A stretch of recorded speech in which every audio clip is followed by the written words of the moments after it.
Hello and welcome to another edition of Illinois Lawmakers as we continue our coverage of the Illinois General Assembly during its spring session here during the month of May. I'm Jak Tichenor along with Amanda Vinicky of Illinois Public Radio. It's been an interesting week so far in terms of political gamesmanship here at the Capitol. You're not talking about the House-Senate softball game, are you? No, not at all. The House won, by the way. But yes, very much so, Jak. We first had the House meeting in a committee of the whole, and that's a rare thing. I believe the last time one of those was held was back in 2008. And so this is basically, instead of separating into small committees, as is typical, they have the entire House meet and hear testimony. This was on workers' compensation, one of the planks of Governor Bruce Rauner's turnaround agenda. So you had that, and then the very next day, a whole lot of playing around with the budget. In terms of going back to the Workers' Comp Committee of the Whole hearing, Republicans were very upset with it. They said it was heavily weighted toward the workers' side of it, not much on the business side. And it was. You heard some really sad stories, individuals who had been injured on the job telling heartbreaking tales, breaking down in tears. A man had lost his leg, said he had a lot of emotional distress. So it seemed to be a sign very much of the speaker saying, look, you want to make workers' compensation more friendly to business? We're not going to go there. You did hear a little bit from businesses, but it's worthy of noting that this was all just a bunch of testimony. There is no legislation still from the governor's office on workers' compensation. We know bullet points of what he wants, but we haven't seen a bill. There was no vote. That's all still back in the working committees that are looking at a wide variety of issues from what his agenda is all the way to the budget. The other thing that happened, of course, yesterday, this being Thursday when we're talking, the House voted, basically the Democrats ran a version of the governor's budget on human services that cuts what, $1.5 billion out of Medicaid, exactly. And about another $500 million more over the broad expanse of many social programs. Democrats all voted no, and the Republicans voted present. So what that comes down to is 0 yes votes. It was anything but a victory. And yet Republicans blamed that on process. They said it's not so much that we're against what the governor's doing, but it's just that this bill was called to the floor with an hour's notice. It didn't go through typical procedures. That was where they blamed it. But of course, there's so much more at hand here. Republicans can't vote for something like that. Those are some pretty devastating cuts that would be bad for them come campaign time. And you heard some Republicans saying that appeared to be what it was all about. House Speaker Mike Madigan saying, no, he wasn't trying to play any games, that this was meant to facilitate a discussion, a very clear signal being sent to the governor's office that we're not going to stand for these cuts. And at this point, there's still a lot going on behind the scenes. This is the big show out here on the House floor, but behind the scenes, there's still all this talk going on in those behind the scenes working groups. And there's been some criticism of that process because it's not open. It is not open. And so, you know, on one hand, I feel like you've long had that. They're called something different than working groups, but there have been legislators that meet behind closed doors and meet on subject areas, and that also isn't open to the public or reporters. But these working groups are giving a lot of responsibility. And so, yeah, we didn't even know that they really existed, at least on a formal basis. And at this point, we're here at the end of the first week of the month of May. The 31st, of course, is the big date we're all looking for. Yes. Any early readings on when we're going to wrap up? There's a whole lot of talk that it will not be May 31st or even the early hours of June 1st, which sometimes they push it just past that midnight mark. They're so far apart. You know, things can change very rapidly around here. As you noted, Jak, a lot happens behind the scenes, so it's hard for outsiders to get a read, except for when all of this is going on. We know that it is Rauner over here and the Democratic leaders of the General Assembly over there. I don't want to get out of camera shot, but if I could, my hand would be all the way out there. That's how far apart they are. So that's why you're hearing all of this talk of an overtime summer session. Amanda Vinicky, thanks very much. We appreciate your time on the program. Up next, a newsmaker interview with the leader of the House Republicans, State Representative Jim Durkin of Western Springs.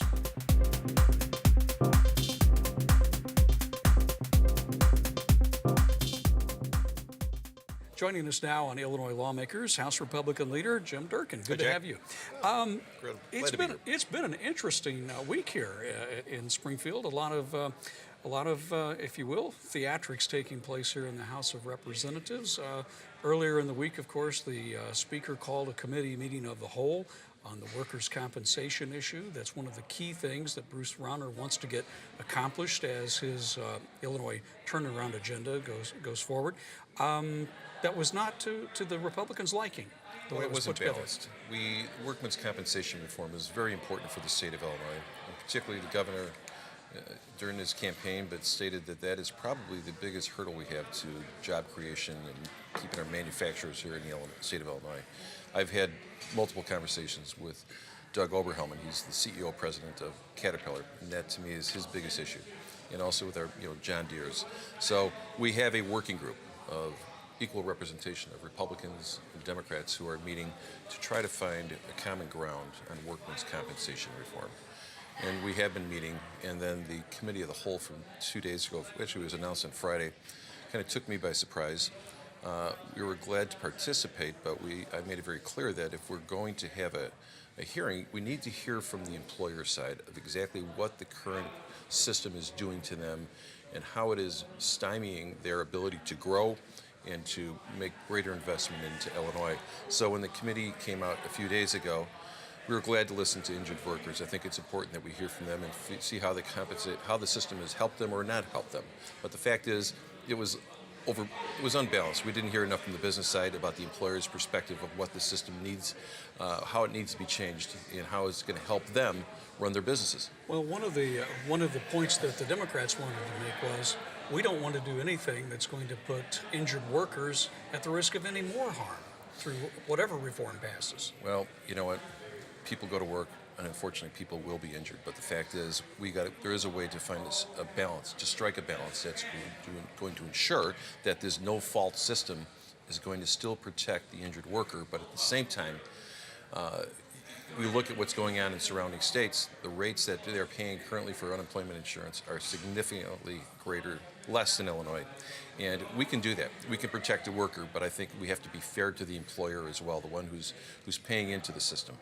At this point, of course, there was another issue that took place yesterday here that had to do with the proposed cuts to the human services budget.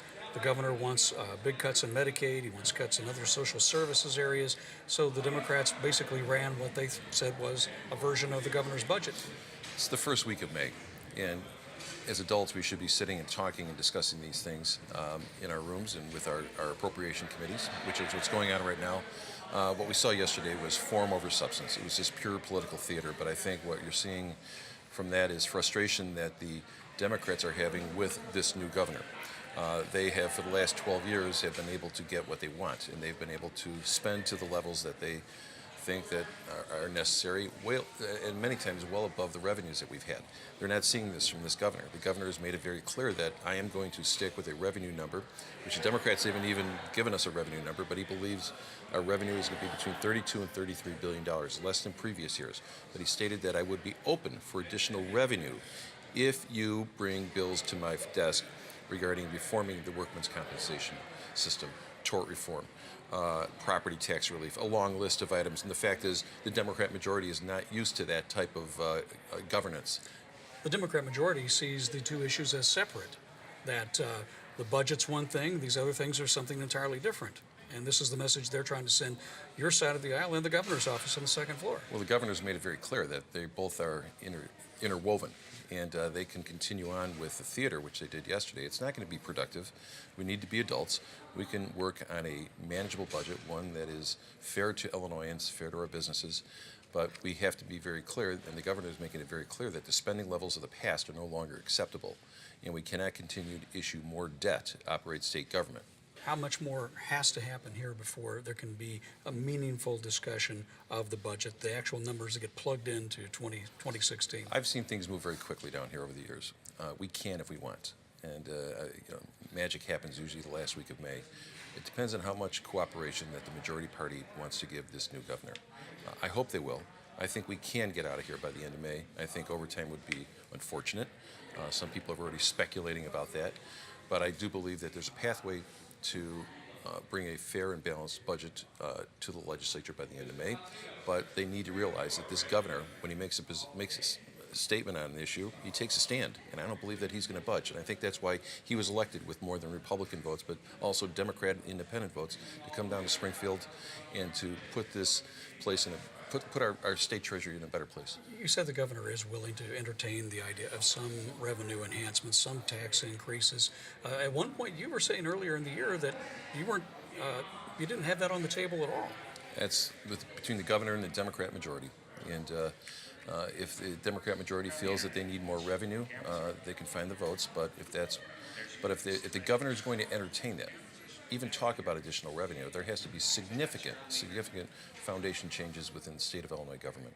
And you know what? We'll cross that bridge if we get there. But I'm willing to listen. I don't think that we are in a position where we need to go back to the taxpayers and ask for another tax increase like we did 4.5 years ago. It just didn't work. There's a new report out today from the Civic Federation. That's a well-respected Chicago watchdog group on state finances, and they're basically saying that the recommended budget that the governor's put out there for 2016 relies heavily on projected savings that don't appear to be achievable.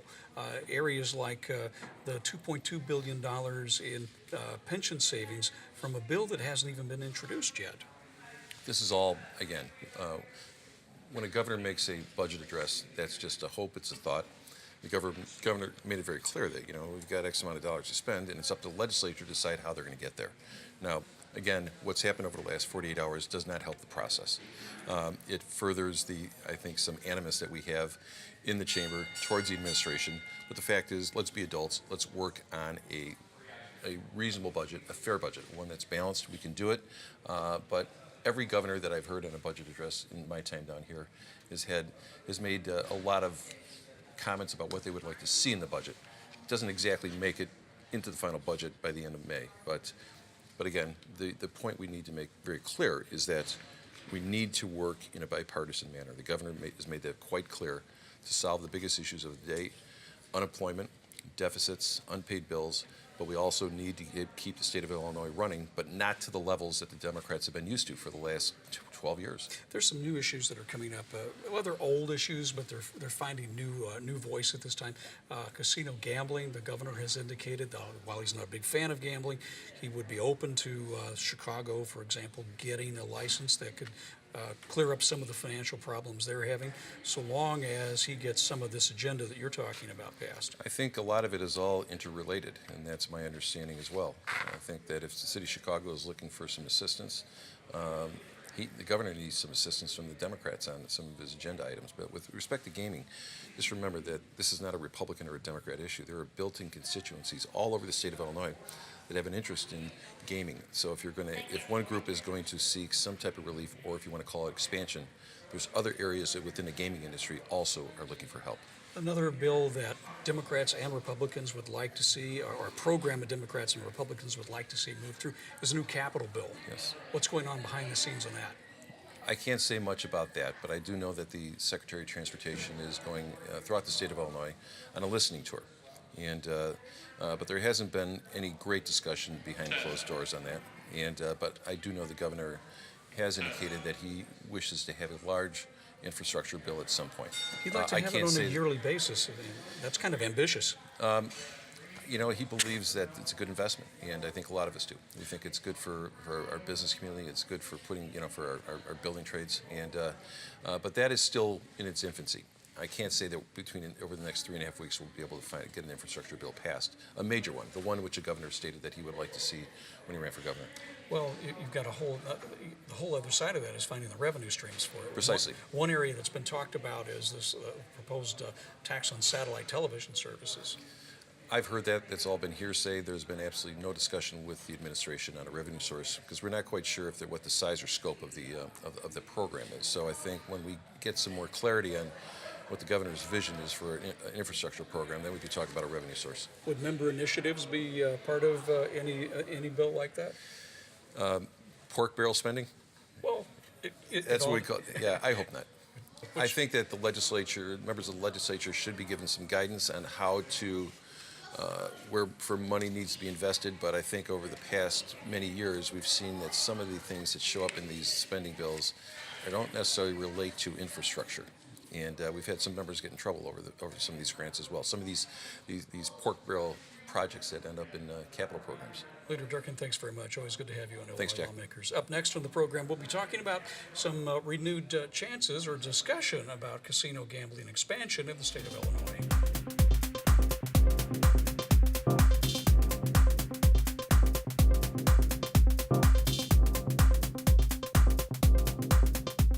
Here to talk about casino gambling in the state of Illinois, the House Democrats' point man on gambling, State Representative Bob Rita of Blue Mound, and Republican Senator Dave Syverson of Rockford, whose hometown would dearly love to have a new casino. A lot of renewed talk about casino gambling this session in Springfield. Much of it, of course, centering around the city of Chicago. Representative Rita, you've been working on a couple of bills. What's on the floor right now, or what's coming up? You know, we left off. I left off where we, from the previous General Assemblies with a couple of bills. One being Chicago only, and another being a scaled-back version from what we've seen in the past of venues in the Winnebago area, Rockford area, Lake County, South Suburbs, Chicago. And at this point, this is still in the discussion stage. Of course, yesterday, we're talking on a Thursday, Governor Rauner went to Chicago and talked to the city council there, an interesting exercise for him.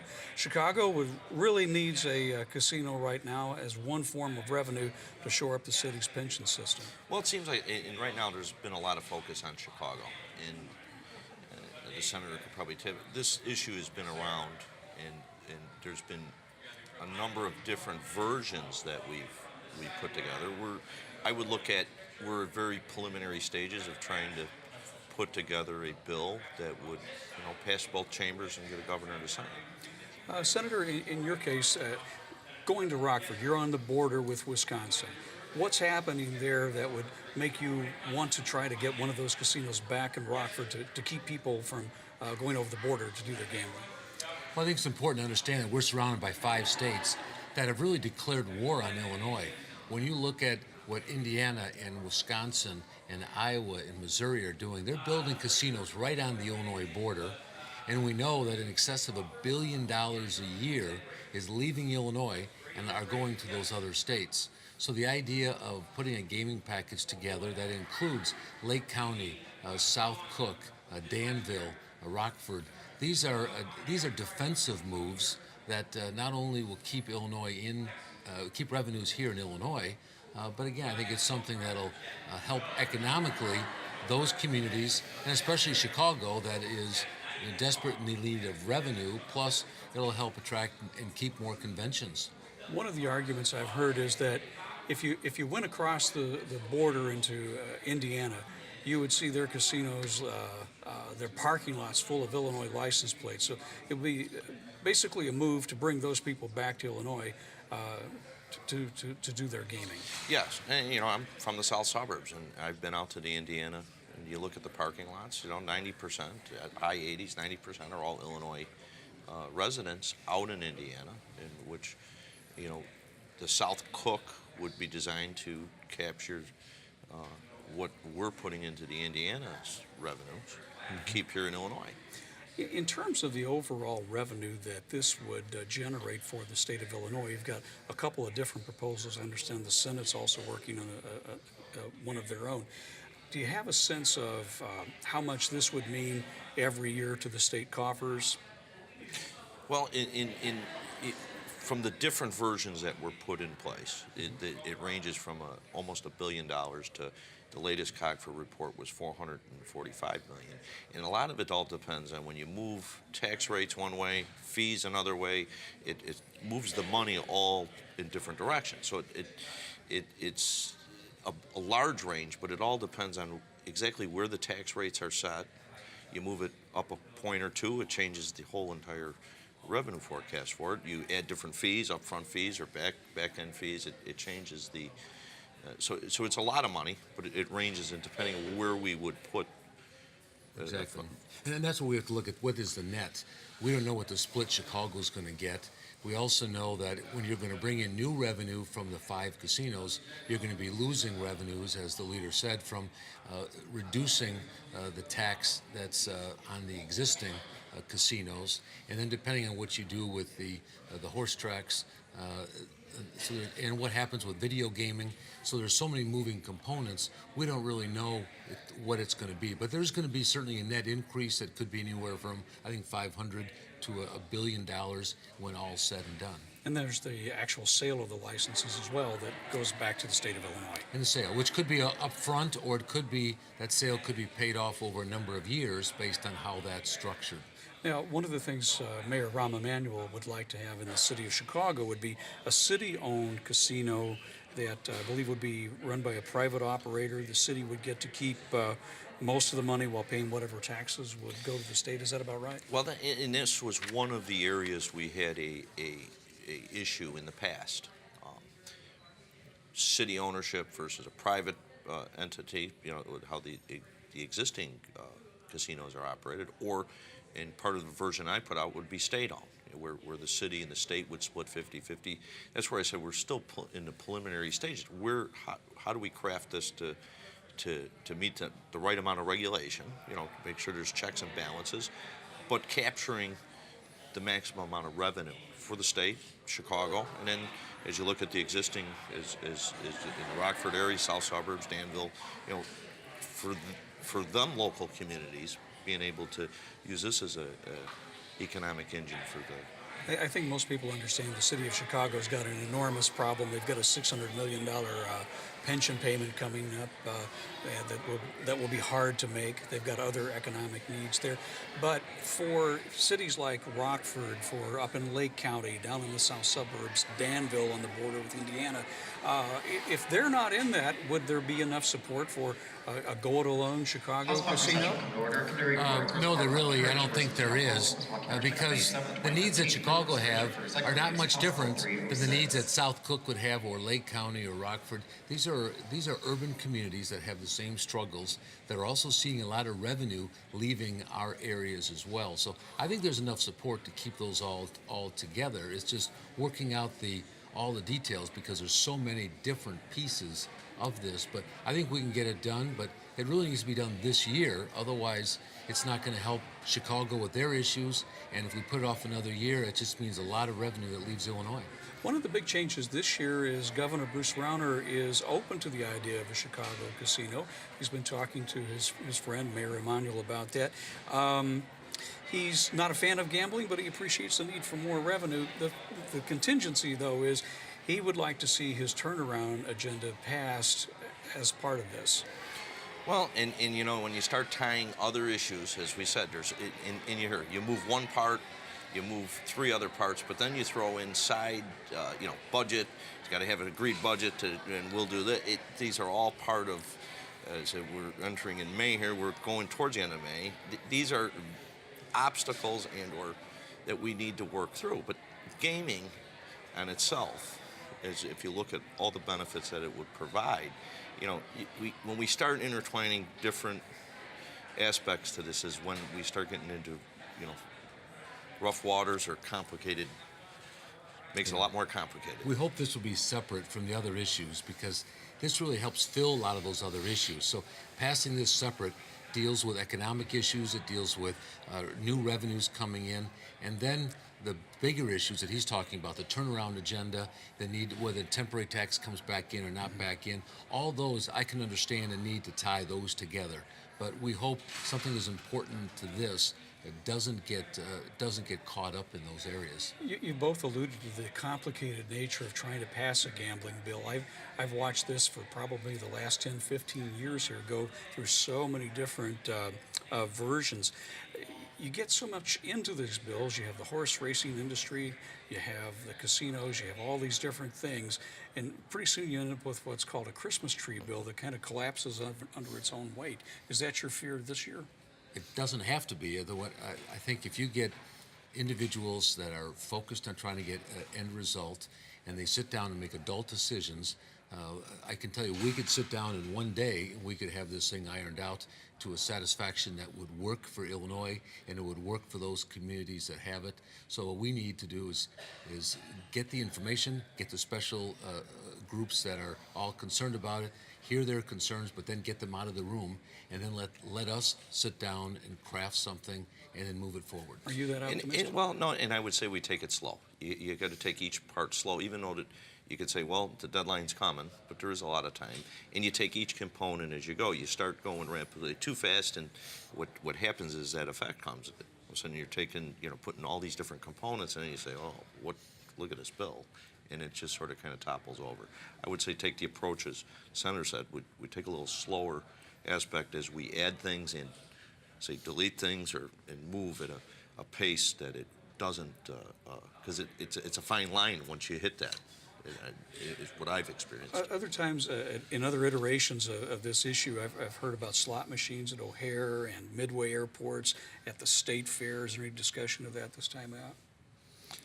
Well, everything's on the table, and again, the problem is if you start adding too many things to it, then it's going to have others are going to be opposed to that, and so it's trying to find some common ground, baby steps of what can be done.